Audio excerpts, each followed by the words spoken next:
Hi there. This is the Evolved Educator podcast, and each episode we talk about education and teaching. Our goal is for you to feel part of the community, and we want to learn from you, and we hope that you learn something from us too. So, welcome. Today, we're talking about how you can make your instruction as effective as possible. I'm Michelle. I'm Jennifer. I'm Chanmi. So you guys, I was clicking around on the internet the other day and I came across an article in a professional journal, and the very first line said, the planning aspect of teaching is so important that it alone can determine the failure or success of the teacher. And I just thought, absolutely, this is true. So that brings us to our segment. A goal without a plan is just a wish.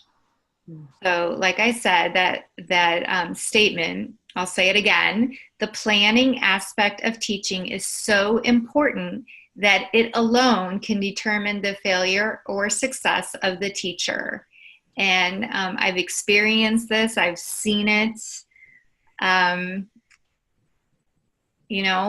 Yes, what do you definitely. think? I mean, yeah, we've all been through this. In fact, it's why we created Evolved Educator and built the Smart Planner. Mm-hmm. Yes. Realize how important the planning is. It's everything. Right.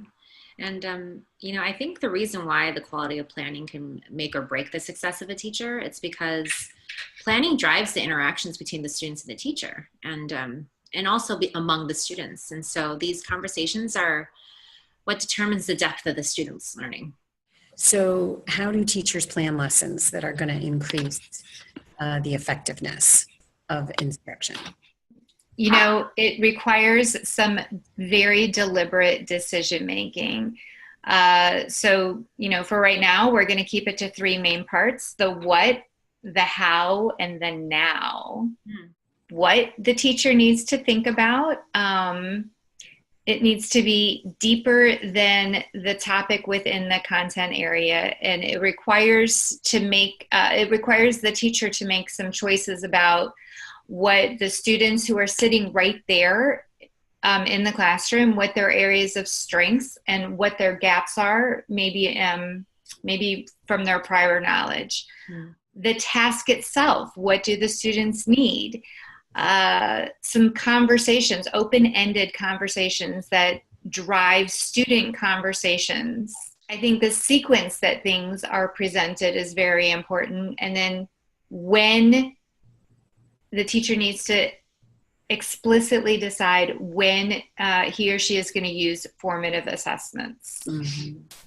So that's a lot. That's, 5 major things that you need to decide exactly what you're going to do.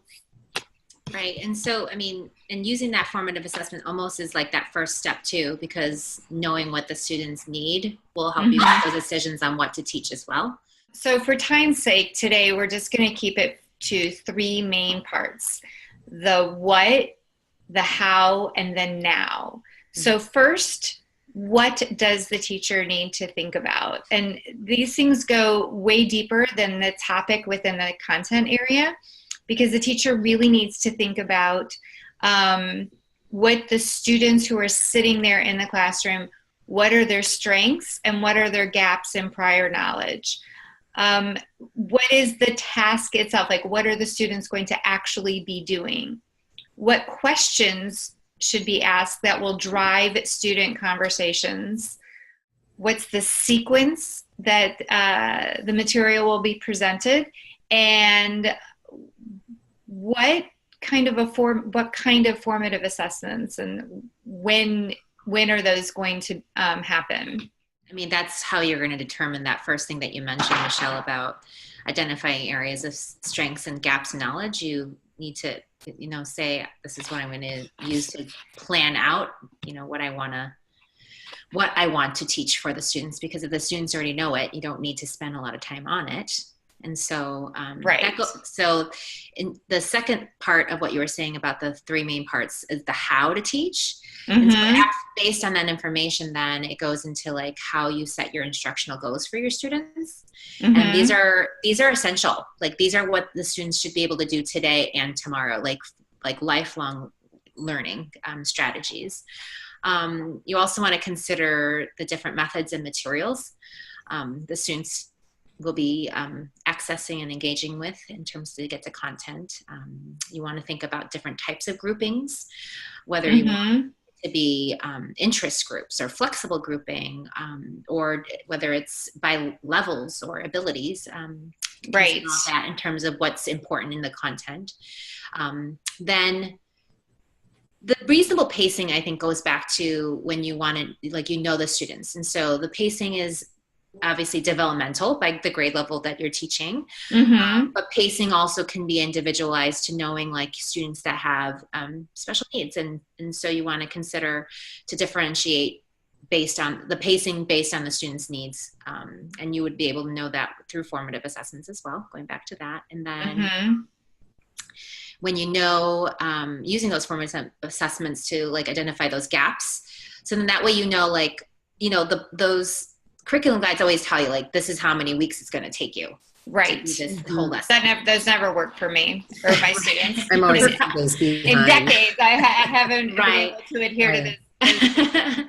But I mean, but those pacing suggestions are also just unrealistic in terms of just like how, like, you're just pushing along and then you're having the kids fit the curriculum rather than having the curriculum fit the kids. Right. So, and it's okay if you don't match the pacing exactly, because exactly what you just said. Right. The curriculum needs to fit the kids.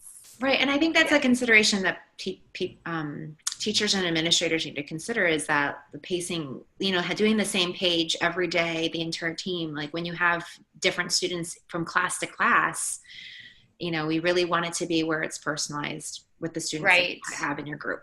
So, right. You don't want to feel like you're locked into that, right? That you have no flexibility at all.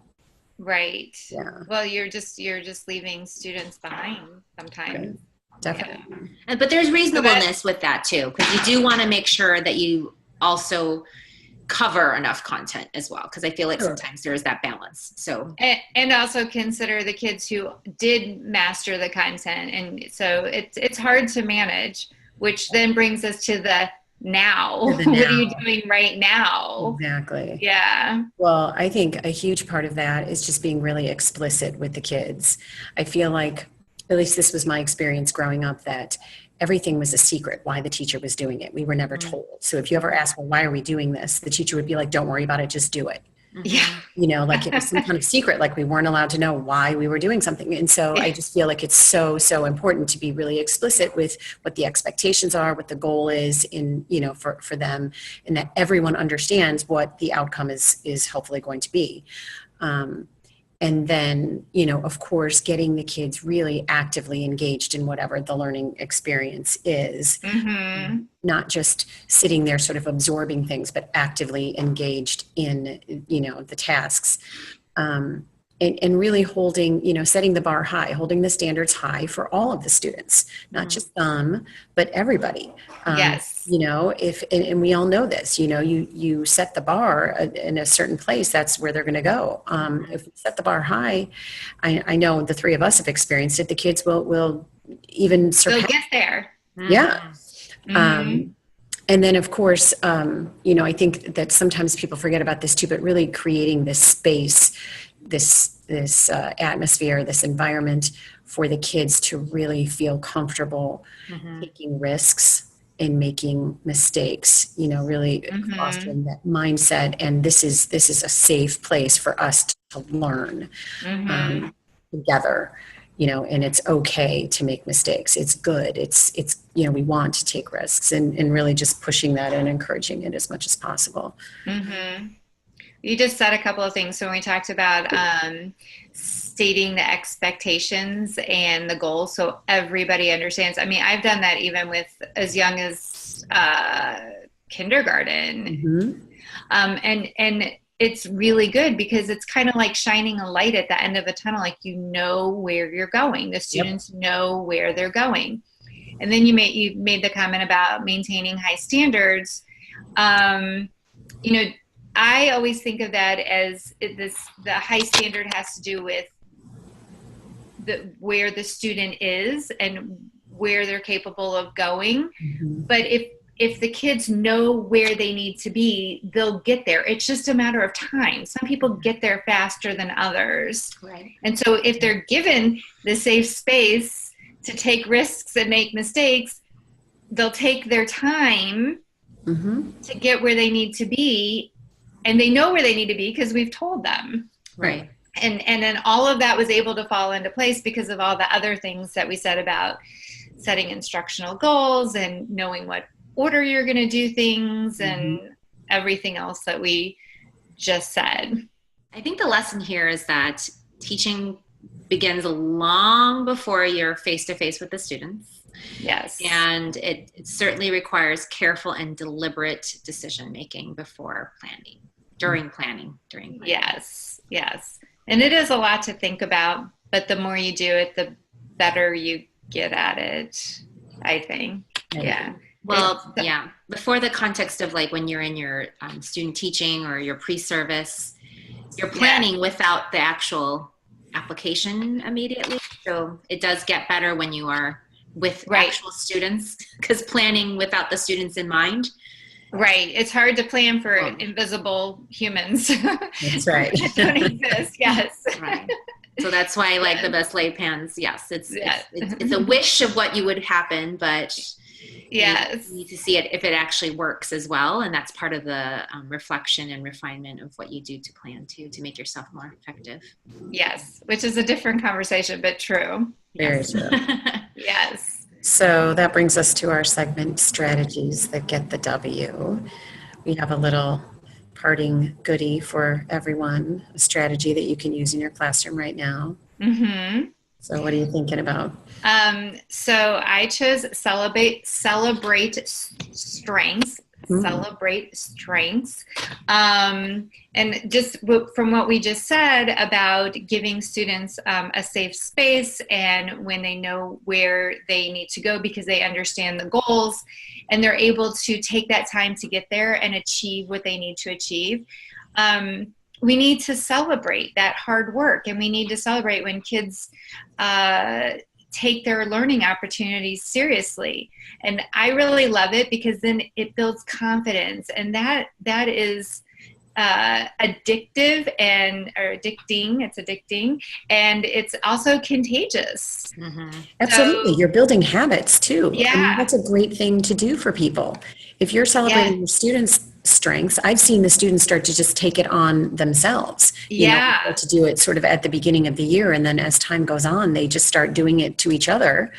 You know, it's brother, your little sister. I mean, it's a great habit to get into, and it doesn't have to be a huge thing. It could be something small, right? You know, that reminds me of being intentional. So instead of just like give yourself a clap or a pat in the back, like there's something that I came across a few years ago called class cheers. And then this is something where you can your students can create their own cheers too, but you have something as in the, like the roller coaster cheer where like the kid, you're like, are you ready to ride the roller coaster? And then like the student ramps himself up, or the group does, and you can celebrate to get that child's achievement as a whole class. And then you just kind of like go woo-hoo, or, you know, hands up, or you throw a baseball at the person and they hit it out of the park, and I mean, you need some of that movement break anyway, right? Yes. Yes. But why not make it more intentional in terms of it being a celebration? So yes. And it just brings up, when you have this like high sense of morale in the class, I mean, it just boosts learning as well, because they feel like they hit a benchmark and now we can celebrate that. So yes, I love it. Yep, love it. All right, that's all we have for today. Thank you. Bye-bye.